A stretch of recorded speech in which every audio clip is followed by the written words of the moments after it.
Hey everyone, welcome to the second episode of Tech Talk by RTE.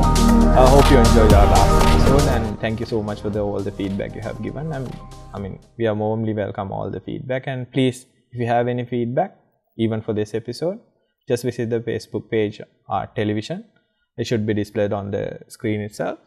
And as always, I'm joined by Tilina. Hello. So we're going to have a little bit of a change of the program. So we're going to talk about a little bit of news. I think there's a good news coming in, right, Tilina? So all the Apple fans will get to see the new iPhone today, I guess. Yes. So we are getting aired on the Wednesday. So it's going to be late night in US. So Apple is going to release the new iPhone 7, and also they are going to release the new Apple Watch. Yeah. So iPhone 7 is going to be radically different from the previous one because the earphone jack is not going to be there. Yeah. So this is going to be a huge change because the normal earphone jack we have in any phone is not going to be in the next iPhone. Yeah. So they are going to use the lightning cable, what they call Lightning connector. Yes, the lightning connector is going to be the new earphone jack for Apple. But they are going to, I think, include the iPhone, the normal stereo to lightning converter with the phone. And it'll cost you more. So the regular third-party earphones will be able to plug in with the connector. So you don't have to throw away the existing headphones. No. You So can still they're going keep. to ship the connector with the phone, I think. Yeah. Okay. So this is the biggest news in the phone industry right now because it's going to be a huge change. Yeah. So they basically, I think Apple, in a way, that do a lot of things that people would normally think this can't be done, this shouldn't be done. I think removing the standard 3.5 cable, I think that's one of the reason why they removed it was so they can have more space, make it more slimmer, because that's one of the disadvantages they had was that 3.5 millimeter limitation, because that jack is 3.5 millimeter, and you have put something like that, you're like literally limited by that thickness. Yes. So it's going to be a thinner phone, I guess. Yeah, it is going to be a thinner phone, of course. So the space they have saved, they are going to use it for the force touch thing they have, the latest technology force touch thing. So that's the new iPhone. Yeah. So if you are wondering what is this 3.5 millimeter jack and audio thing is, it's simply what you see at the end of your headphone or a earpiece. So it's a standard jack. This has been a standard for a very long time. So you buy a headphone, you can plug it to any device, almost any device, because that's standard even from a laptop to a computer to a TV. It's always been a 3.5 millimeter audio jack or a quarter-inch jack in most professional cases. But in standard day-to-day life, you can just go to a store, buy a headphone, and 90% of the time you can be rest assured that it will work with any device you have. So Tilina, what would be the major differences apart from this with the existing iPhone 6s? Yeah, so they are going to, this is only a rumor, but they are going to remove the mechanical home button. Right. So we all know home button is tend to break. Yeah. So everyone who has an iPhone had the problem with the home button. Yeah, I remember. So they are going to change it to I think a touch version of it. But people love the feel of the home button, the mechanical feeling, but it's not going to be there anymore. But the new force touch thing, I think it gives a little feedback to your finger also. So I don't think how it will turn out. Yeah, so basically people who use Android phone, you had touch buttons for a very long time, but people who have used Blackberries, people are using iPhones, I think those are the kind of people that are so used, especially the BlackBerry user, they're really difficult for them to move away from that feel of that keyboard, right? When you press something, you feel it, you touch it, it's on your hand. So that's one of the reasons where BlackBerry users are having a hard time moving into a touch phone. And that's one of the, I think like it might be a really changing factor in terms of how are they planning to do the fingerprint? That's what puzzles me. Yeah. So the new iPhone is going to change the phone industry again, I think. Yeah. So basically, I think with the iOS, I think they are releasing a new update. Why do you think, I haven't used iPhone since iPhone 3s came out. That's the last iPhone I ever used.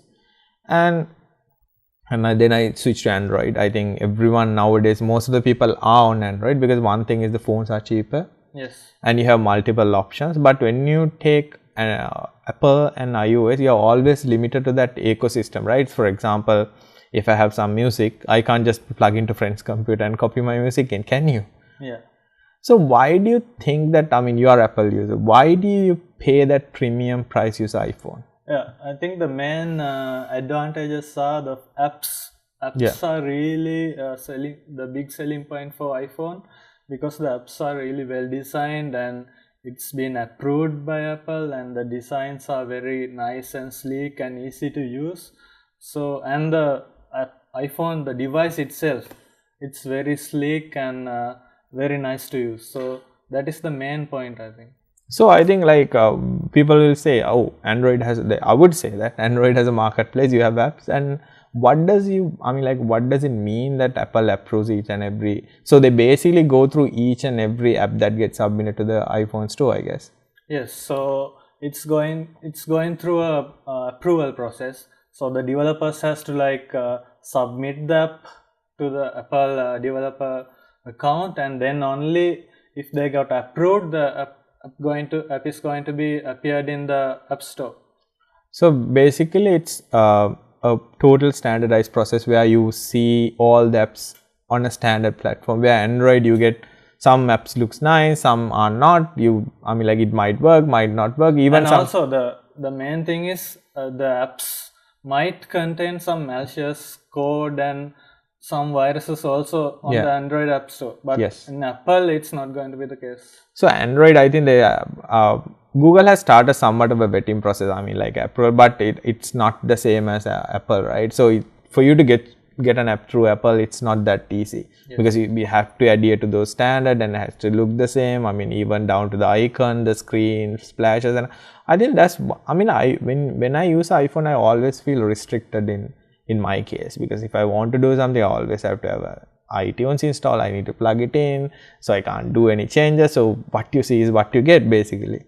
But on Android, you have that flexibility, you can do a lot of things. With that flexibility, again, that comes that the stability issues, like you said, you can get apps installed, you might drain your battery. So a lot of people, like I've seen a lot of people are complaining, saying, hey, my phone battery dies in a day. In most cases now it's only lasts a day, but I think that with Apple, they do a lot of vetting, and so you are kind of, if you are not a techie user, even I would recommend an iPhone. But do you think it's worth that premium price? Do we really need to pay that premium price? Well, it's the choice of the user after all. So what do you think, like now the Apple came, before Apple Watch came in, there are a lot of wearable devices, right? Now the Apple Watch, I think kind of made it a trend. Yes. I've seen a lot of people who had like really nice watches. People are really watch fans, still use Apple phone. Why is that? Yeah, so the Apple Watch came with really fancy bands and all. So they are going to like use the same watch enthusiasm to this Apple e-watches thing. So people care about bands, people care about the quality of the material in the watches. So Apple is trying to do the same, I think. So for a person who likes to stay in an ecosystem, for example, if you have a Mac computer, if you have an Apple device, if you have an iPad, if you have an Apple Watch, it's really easy for you to navigate among devices, right? So for example, if I install app on one of my computers, then it will automatically get transferred to my other account. But how does Apple do this? So their software is better. What do you feel? Yeah, I think the main thing is the developer community and the developing the App Store restrictions and all has made the developers more keen to develop things better. So everything is integrated to each and everything. So that's the main thing. Okay, I think we'll stop that discussion right here. We'll pick it up after this break. So see everyone after the break.